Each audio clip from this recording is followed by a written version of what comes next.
Hey all, ഈ അടുത്ത് കുറച്ച് കാലങ്ങളായിട്ട് ഇൻസ്റ്റഗ്രാമിൽ ഏറ്റവും കൂടുതലായിട്ട് ഞാൻ കാണുന്ന ഒരു റീലാണ് സ്റ്റീൽ കട്ടിംഗ് ബോർഡ് യൂസ് ചെയ്യാൻ പറഞ്ഞിട്ടുള്ളത്. നോർമൽ നമ്മളുടെ വീട്ടിലെല്ലാവരുടെയും ഒന്നെങ്കിൽ നമ്മൾ മരമായിരിക്കും യൂസ് ചെയ്യുന്നത്, അല്ലെങ്കിൽ നമ്മൾ പ്ലാസ്റ്റിക്കോ അല്ലെങ്കിൽ ഫൈബറോ ആയിരിക്കും യൂസ് ചെയ്യുന്നത്. ഈ പ്ലാസ്റ്റിക്കും ഫൈബർ കട്ടിംഗ് ബോർഡ് യൂസ് ചെയ്യുന്ന സമയത്ത് കത്തി കൊണ്ടുണ്ടാവുന്ന ചെറിയ ചെറിയ കട്ടിങ്ങുകൾ, അതിൻ്റെ മൈക്രോ ഫൈബേഴ്സ് നമ്മുടെ വയറിനകത്തേക്ക് ഫുഡിൻ്റെ ഒപ്പം പോകാനുള്ളൊരു ചാൻസ് കണ്ടിട്ടാണ് ഈ ഒരു സ്റ്റീൽ എല്ലാവരും പ്രൊമോട്ട് ചെയ്യുന്നത്.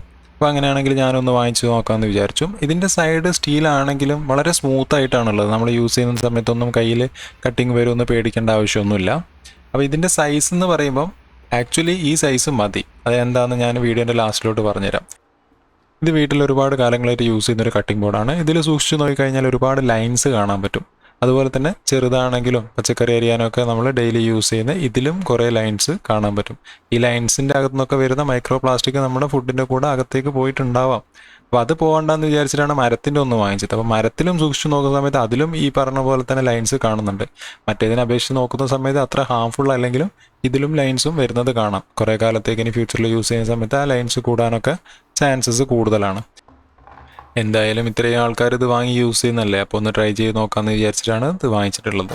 അപ്പോൾ ഇത് യൂസ് ചെയ്യാൻ ബുദ്ധിമുട്ടൊന്നുമില്ല. മറ്റേതുപോലെ തന്നെ ഉണ്ട്, താഴെ ചെറിയൊരു കട്ടിങ് ഒരു ആംഗിൾ വരുന്നത് കൊണ്ട് തന്നെ നമ്മൾ ആ ഒരു ബേസിൽ വെക്കുന്ന സമയത്ത് മൂവ് ആവാതെ തന്നെ നമുക്ക് വെക്കാം. ഇനി ഇതല്ല നമുക്ക് വേണമെങ്കിൽ കുറച്ചുകൂടെ ഉള്ളിലേക്ക് കയറ്റി വെക്കണമെങ്കിൽ ഈ ബോർഡ് നേരെ തിരിച്ചിട്ടും നമുക്ക് യൂസ് ചെയ്യാം. അപ്പോൾ ആ ഒരു ആംഗിൾ നേരെ ഓപ്പോസിറ്റായിട്ട് കിട്ടും. മറ്റ് ബോർഡുകൾ അപേക്ഷിച്ച് നോക്കുന്ന സമയത്ത് ഒരു ഇത്തിരി സൗണ്ട് കൂടുതലാണ്. കാരണം മെറ്റൽ ടച്ച് ചെയ്യുന്ന സമയത്ത് ഒബ്വിയസ്ലി കുറച്ച് സൗണ്ട് ഉണ്ടാവുമല്ലോ.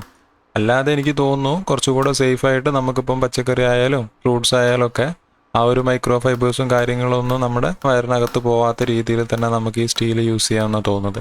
ജസ്റ്റ് 300 റുപ്പീസ് അല്ലേ വരുന്നുള്ളൂ. നമുക്ക് ആരോഗ്യമാണല്ലോ വലുത്.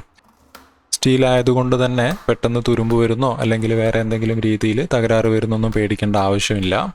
എന്തായാലും എനിക്കിത് വേർത്തായിട്ടാണ് തോന്നിയിട്ടുള്ളത്. 300 റുപ്പീസ് സ്പെൻഡ് ചെയ്യുന്ന സമയത്ത് ആ ഒരു പൈസയ്ക്ക് വേർത്തായിട്ടുള്ള കാര്യം തന്നെയാണ് നമുക്ക് കിച്ചണിൽ യൂസ് ചെയ്യാൻ പറ്റുന്നത്. പിന്നെ ഞാൻ ഈ ഒരു സൈസ് കറക്റ്റാണെന്ന് പറയാൻ കാരണം നമ്മളിത് കിച്ചണിൽ നിന്ന് വാഷ് ചെയ്യുന്ന സമയത്ത് ഈ ഒരു സൈസ് ആയതുകൊണ്ട് തന്നെ ഈസി ആയിട്ട് വാഷ് ചെയ്തെടുക്കാൻ പറ്റും. കുറച്ചുകൂടെ വലുതാവുന്ന സമയത്ത് അതിൻ്റെ സൈസും വെയിറ്റും കൂടുന്ന സമയത്ത് വാഷ് ചെയ്യാൻ ബുദ്ധിമുട്ടായിരിക്കും. അപ്പോൾ എന്തായാലും ഇത് വാങ്ങിക്കുന്നവർക്ക് ലിങ്ക് ഞാൻ എൻ്റെ ഡിസ്ക്രിപ്ഷനിൽ കൊടുത്തിട്ടുണ്ട്.